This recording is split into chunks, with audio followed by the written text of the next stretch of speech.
first of all, from the beginning, there is a global need for some sort of universal currency. Yeah, that has been proven. There is a appetite for that. There's a hunger for that. Bitcoin, Ethereum, whatever solved some of that. There's a global need for smart money, smart contracts. Ethereum, many other DeFi projects solved that. There's a need for this to be quick and cheap, and projects like Phantom and other DeFi products have scaled crypto well. And there's a need and appetite, and that's not going away.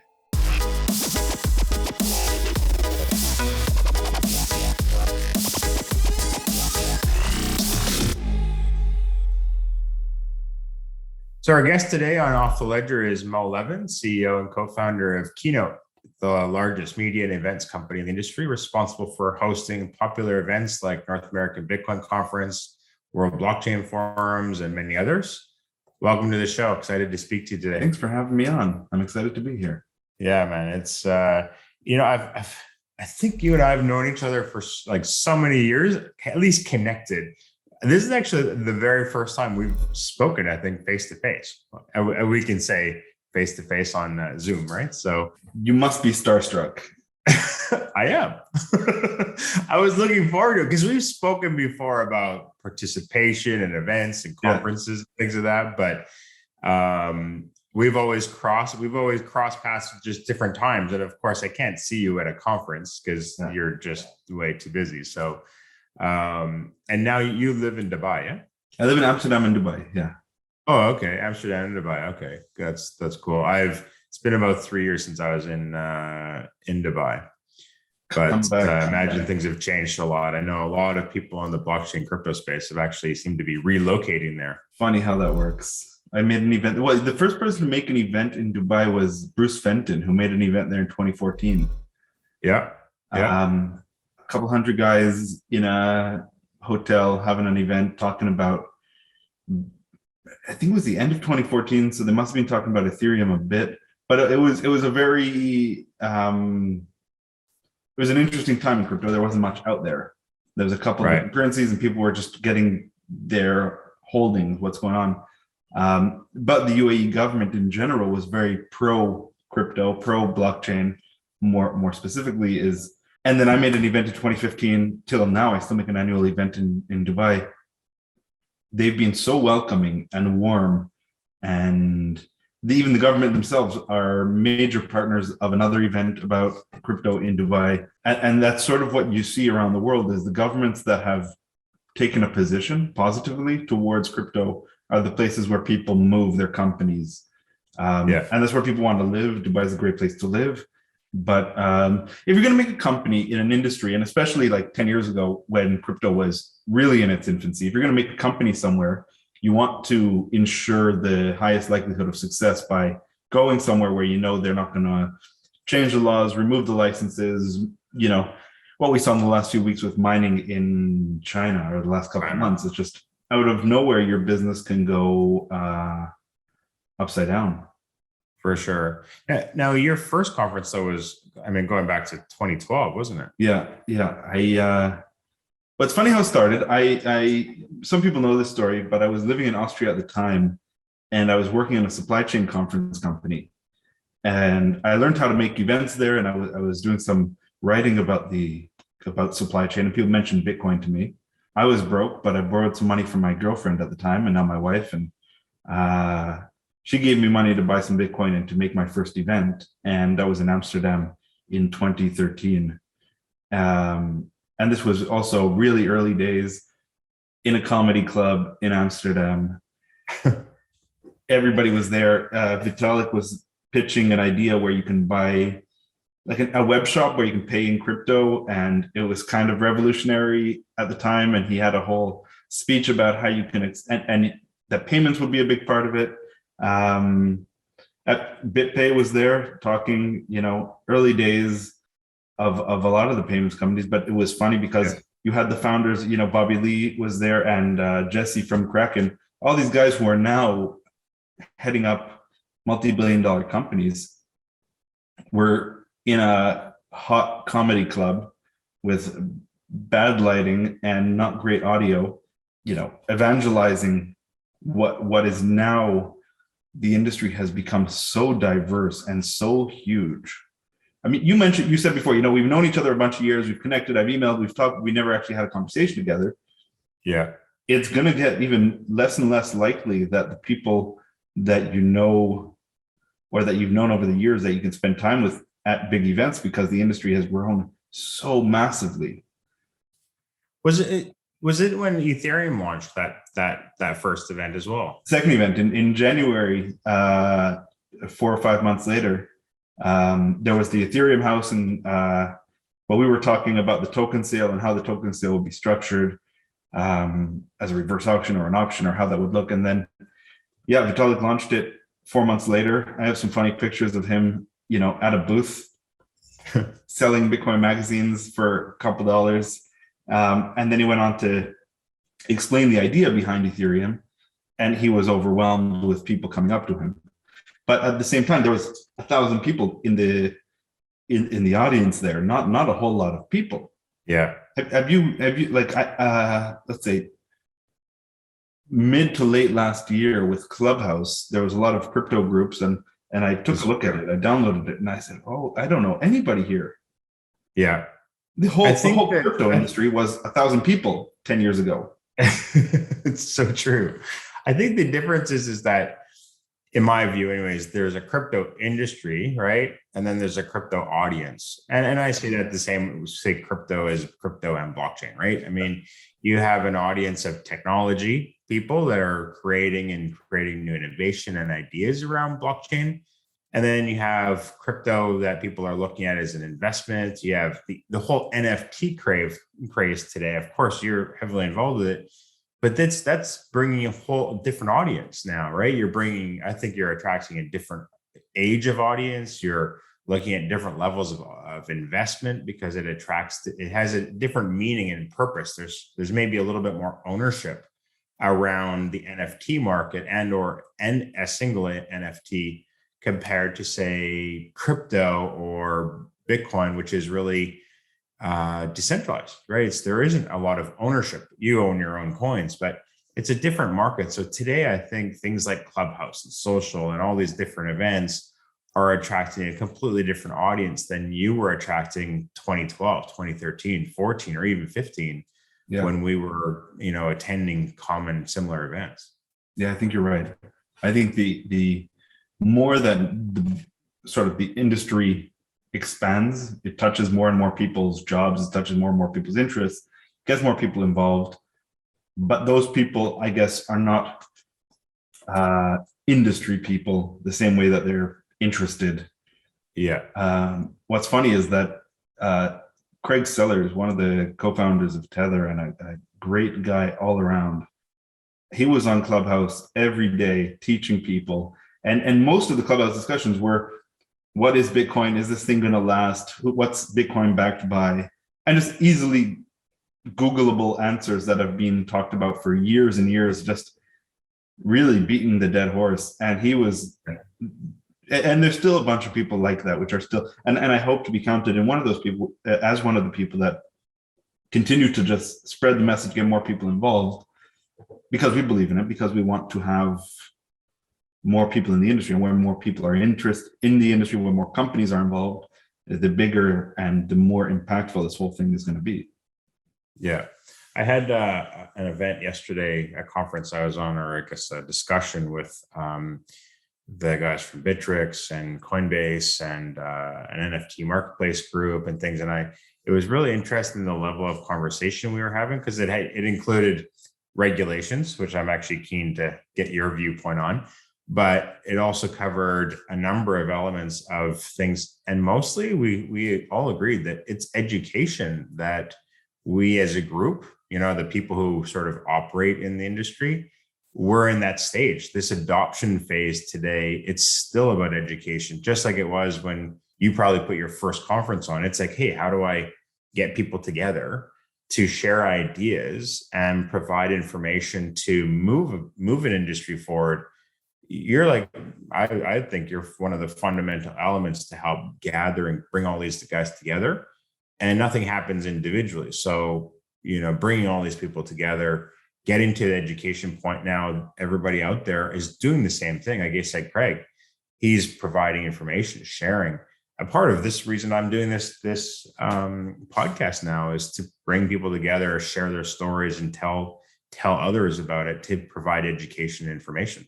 We're in agreement here. This is one of the best ways to bring people into the fold, is to educate genuinely, graciously, give people the opportunity to hear and listen and to learn more themselves. And it's intimidating, man. Crypto is intimidating on so many levels. It's complicated how it works technologically. It's a very large industry with established players already. It's as big an industry as many others combined. Yeah. In terms of market cap, people involved, developers involved. And as somebody who, a teenager from middle America wants to learn about crypto, it's intimidating. But the more they can go on YouTube, click on a podcast like this and hear about it and say, you know what, there's easily digestible piece of information so I can slowly understand it. There's a ton of information to hear about it. And then they can start building something, maybe something rudimentary, but maybe after they graduate college, they can join a crypto company or develop their own, whatever. That was actually how I was brought into this space. I've been an entrepreneur all my life, but in 2014, 15, I met Alex. He was the founder of COINPAYMENTS, and I was actually asked to be his mentor because he was a creative, entrepreneurial guy who came up with an idea and concept to support merchants with accepting crypto. He really wanted to accept crypto as a form of payment himself. That's how it started. And when I started looking at it, I was an entrepreneur involved with crowdfunding at the time. And I had an incubator, an accelerator helping entrepreneurs. And what I saw the ICO space wasn't about ICOs. It was about grabbing your community, verifying and validating your business idea, right? And using tokenization or tokens or the idea of gathering people together. And that's where I saw so many people were, hey, I want to support this idea, this concept, this entrepreneur. And that was what first brought me into sort of the crypto space, because that was the ideas and the innovation around that. And I saw the opportunity to be able to support others and support entrepreneurs and support new innovation. Sort of like in the early 90s, developing some first internet companies. The internet went through this same phase. Ideas, concepts, bring people together, educate.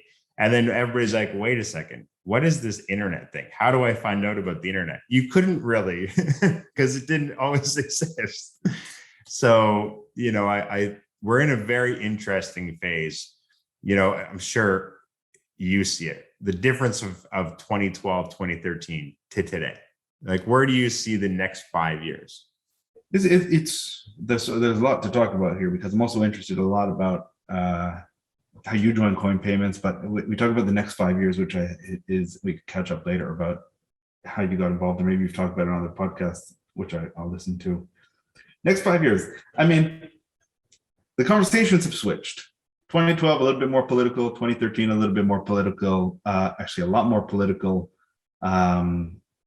People with agendas coming to conferences with very strong anti-establishment views. Not everybody, but there was a cohort of people which had a strong opinion that Bitcoin was and is the technology and the single piece of technology that is able to limit the power of governments. And that conversation, that line of thinking has sort of gone away for the most part, and has been replaced by how could I make money off of this? And the sort of the greed and potential and money making became more as a popular reason to be involved from 2014, when the price of Bitcoin went to $1,200. And then again, every bull run, there's people that want to make money off of it. But the political let's stop government power has gone away as governments and more governments have become friendly. I think people are going to stop talking about crypto being in its infancy and just starting off as a technology, because it isn't. The amount of development that's happening and really high level, amazing things that are being developed. The entire DeFi space, like rebuilding the entire banking system infrastructure from the ground up, that works much better than the banking system. That's a tremendous achievement. That's not an infancy. That's not a test. I mean, it still is, people like to, and I also say, this is all an experiment and it could work and it could not. And then we find a fatal flaw and everybody's out of business. But probably won't happen. There's a lot of smart people on board, but it's not a fringe. I was at a rodeo. It happened at the same time. I was in Vegas and there was like a big rodeo convention and I was with a bunch of friends. Joseph von Perling, he was a good friend at the time. And many other people, these OGs in crypto were there, and we were at a rodeo bar because they're having some rodeo in Vegas. And I bet him that nobody in the bar would know anything about Bitcoin. And the bet was, I thought somebody would hear about it. Yeah. And if I lost, I would sing karaoke in front of 200 cowboys, which I wound up singing karaoke. I sang Johnny Cash and I got an applause, no problem. But that was infancy. That was nobody in a bar of a few hundred people knew anything about Bitcoin. Now you go anywhere, everybody's heard about it. This is not infancy. You're talking about NFTs. Yeah, some people wouldn't know about it, but still that became pretty popular. I mean, there was a time where the first time the Big Bang Theory mentioned Bitcoin on TV, everybody sent each other a clip of like Sheldon said something about Bitcoin and how crazy is that because Bitcoin's on TV. CNBC has a running ticker of Bitcoin price. Yahoo Finance, running ticker of Bitcoin price. Some people don't even go to CoinMarketCap or Bitcoin Wisdom or all these old sites to check the Bitcoin price. You could just go on Bloomberg. That's right. Yeah. Not a small industry by a long shot. And there hasn't been the same sort of M&A activity that you would expect. I think that's still going to happen, where there's a lot of consolidation. There's still so many companies. And the problem with having so many companies is that they don't collaborate the same way. There isn't some sort of alliance. There was plans to make how do you call these, like alliances or working groups or whatever to have a bunch of people like a Bitcoin Foundation, Ethereum Foundation to bring people together. Yeah. And R3 tried this as a consortium to bring people together. Didn't really work. But the thing about a lot of these crypto companies is they're founded by people who have crypto generally. Crypto's done well. They don't need the money. And so they're not looking to sell to a bigger company. But I would have expected the M&A teams, and I guess over the next few years, there'll be some acquisitions or people will go public more often, like we saw with Coinbase. And soon we'll see probably with Kraken, and probably we'll see with some other companies that go public. I think there's some of that is about the regulatory frameworks that are coming into play. Like you just saw Voyager purchase Coinify, right? Yeah. And you're starting to see, and Nuvei purchased Simplex recently, right? Some pretty big M&A deals, right? And I think that's because of regulations.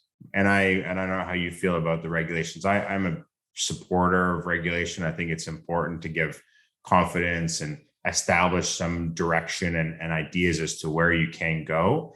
And groups like the Nuveis and or other groups that have big financial groups behind them, they're kind of restricted to invest into certain markets and certain businesses that it gives them guidance, right? I think that's where we're seeing, and we're asked about this all the time about, will you sell? Will you do this? Will you do this? And we've had several conversations ourselves, because I agree with you. I think that there is more consolidation happening.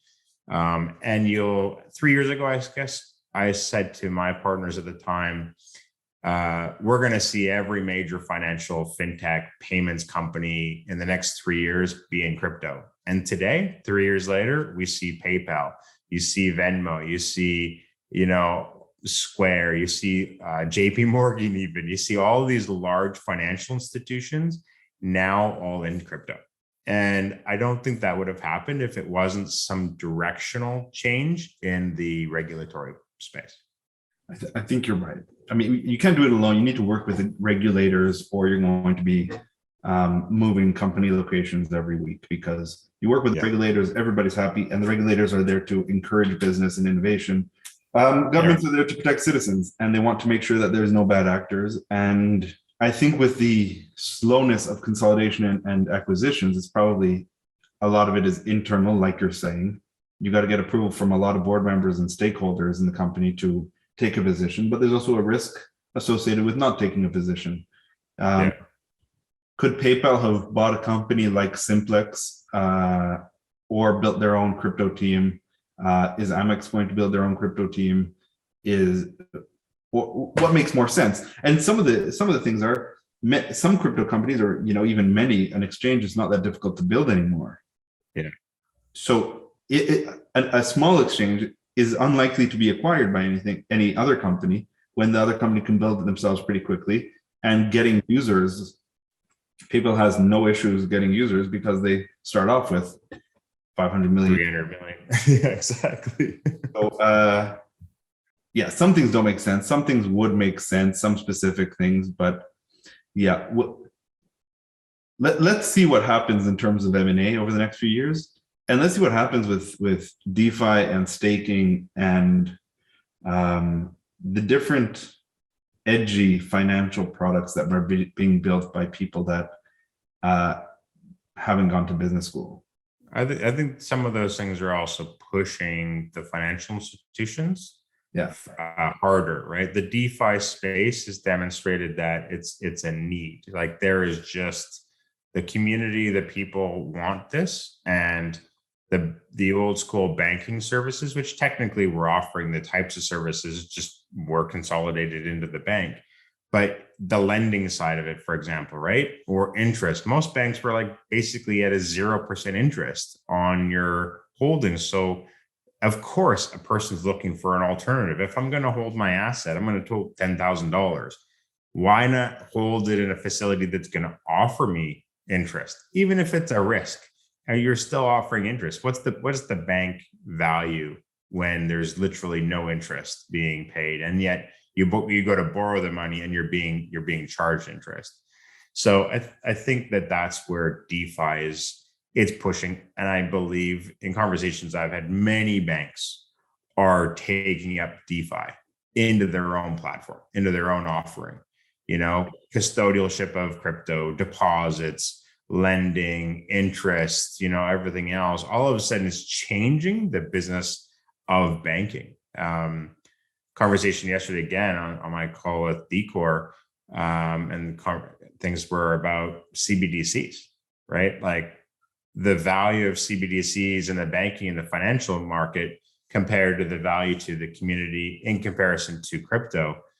How do you feel about that? I got invited for a lunch at the Federal Reserve in Atlanta in 2013. And I went with Stephen Pear, who was I think he's the CTO or chairman or CEO of BitPay at the time. And we had all discussed, like, take it easy. Let's just have a nice conversation, talk to people about crypto.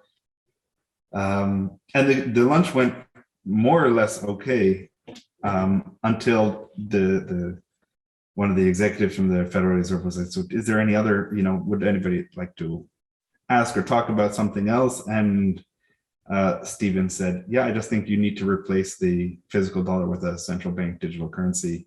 And the supply of money is accelerating too fast, and you guys need a digital coin. And it did not resonate.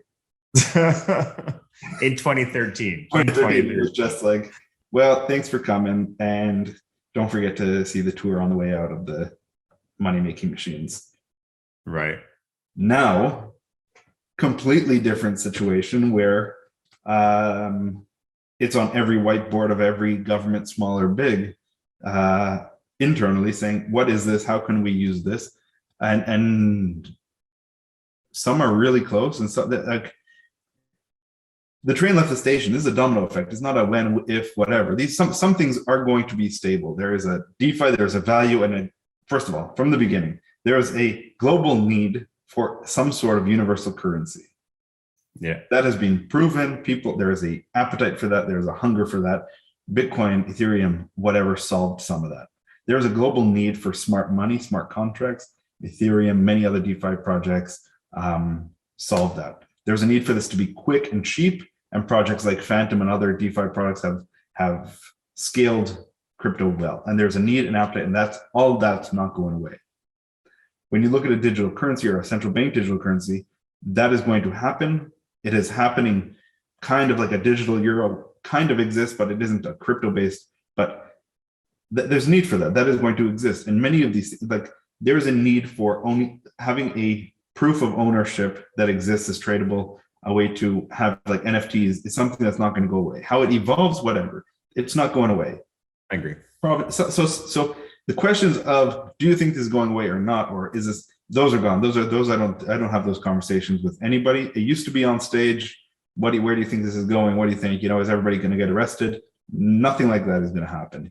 It's blockchain tech in general is here to stay, but it's it's changing real fast. And the ICOs you talk about and the crowdfunding, Mango raised 70 million or a whole bunch yesterday. There's still crowdfunding things that are going on that are valuable. People are seeing this, and that is, some of these things are the frequency and the amount raised is much less, but there's a whole lot still going on and still unknown. And I recommend everybody read Vitalik's annual letter, Warren Buffett's annual letter to shareholders, because he's on top of his game, and he's the most interesting things we haven't seen yet, and I think there's a lot of truth to that. As technology gets better and more interesting and exciting, there's more interesting and exciting ways to apply cool technology like blockchain technology. Yeah, absolutely. I agree with you too. The NFT space it's mind blowing, the adoption, for what it's taken not even a year, right? In the last year, and the amount of platforms, systems, funding, the people behind the business and stuff like that. Of course, it does attract different owners, different things because of the ownership. I think, when I think of an NFT, it's, hey, I have an asset, I have a product. It's my sports card. When we were growing up, what was that product that you had? And the phase of maybe COVID had something to do with it. More people are going to virtual spaces, right? They're going to their video games, or they're going to their virtual conferences, they're going to different stuff. And you now have these opportunities to have digital ownership of these assets you have, right? And be able to present them and share them and have contracts around them, which today, we don't need to have as many physical things because we just don't, but you have that desire, that interest for that digital asset. So I see definitely innovation changing, and more events and conferences like you put on. I think that's what brings ideas together, right? My idea isn't my idea. It's technically, I think it's everybody's idea, right? It's whether or not I implement them and make them happen is the difference. And I think conferences like yours bring these people together, show people what's possible, and allow people to create these ideas together. So I'm with you. I applaud you. This is why I make events. I often call the events serendipity machines, where it's just a weird machine where 5,000 people go in, serendipity happens, and then tens of thousands of ideas come out. People meet co-founders and projects, and it all happens, and people learn about it. The ripple effect of a good event and meeting interesting people. And I recommend everybody to go to every conference they can. And most of if you can, and I know it's a whole lot of things over what you're currently doing in your life to go to an event, and it costs money and everything, but you never know when you're going to meet somebody amazing, some inspiration going to happen, some business partner you've never met, some friend you're going to have forever. It's just important to get out, and the more it's just a numbers game. Like the mathematics of it is, the more cool people you're exposed to, the more interesting people you meet, the more you learn, the more interesting you become, the better your ideas become, the more you do great things and positive things in the world, Yeah, I agree. Used to spend about 80% of my time traveling, mostly because I felt that the need or the importance of meeting people face to face was so incredible, and I never take back the experiences and or the time of travel and all the relationships that I have around the world today because of that. COVID has obviously come in the middle of that a bit, you know. And I'm doing my best at least to still attend conferences that are virtual. And I think some of the conferences are starting to create platforms that allow people to still participate because of the limitations in travel. Where do you see that impacting? Like what would you recommend actually? If I want to still participate, how do I participate if I'm restricted by travel? I didn't do an event this year in Miami, the annual event I've been doing for 8 years, because I didn't feel comfortable with putting people at risk. You have that many people, it's very difficult, and people underestimate the difficulties, and people complain a lot. You know, how could a restaurant be at 20% capacity? How could a stadium do 30%? Because controlling thousands of people is difficult. Yeah. I mean, stadiums control people where they do a pat down quickly to see if they have anything that might be dangerous, but you can't really pat somebody down to see if they have symptoms. The best you can do is get a old certificate about if they show symptoms, or a rapid antigen test or something. It's not easy to do. It's difficult at scale. It adds more cost. It has more problems. Flying is more difficult. But I think we're going to be done with this pretty soon, if we're not done with it already. I mean, Amsterdam is quite a bit further than other places in the world. There's no mandates to do anything here. But how do I see it play out? So hybrid events is what seems to be what will happen in the future more often. I'm an investor in an online events company called Tame Events out of Copenhagen. They had a platform where it was an event app that you can use and you can connect with people at physical events. They pivoted to make online events in 2019, late 2019. It became super successful as a very good platform for online events. And what I see from behind the scenes is that they're getting a lot more clients doing hybrid events. They're growing fast. Hopin, another big one, was acquired or is worth something like $7 billion now. Zoom is probably going to do online events soon. The issues that currently exist with online events, if anybody's ever been to one, is that there isn't a really great replacement for physical events. There's much less serendipity. From an organization standpoint, it's more difficult to meet people, to filter the right people, to just randomly run into somebody, visit a booth and see somebody. You know, you can talk about the pros that you just need to sit at your desk and you don't need to travel and you can save so much money, but there is no really good replacement, and hybrid will be the interim solution for the next year, and then it'll go back to physical. Or maybe VR is going to take off like nobody expected, and everybody's going to go to VR events, which are pretty cool and can work. And if you've experienced anything or been to a VR event, they're pretty magical, but there aren't a lot of attendees. Right. I think we're in a technology situation with that still too, right? I mean, not everybody has a VR helmet. Not everybody has the technology and the utility to make that happen yet. I think we're moving in that direction, though. I'd say, but you're right. How many people are going to participate or not? You know, the internet days in the early 90s, when I was creating some first internet pages, everybody said, "Who's going to use that, man? Nobody's going to use that." So, you know, I guess things change. VR has still taken a bunch of false starts, but I think, how is this going to evolve events? I don't know. Like, CES remains a very big event, and there was the Mobile World Congress in Barcelona that moved now to Ireland, which was a massive event. But as the industry becomes more, I don't know what a better word is. It's not becoming more fragmented as an industry. It's just becoming more, there's different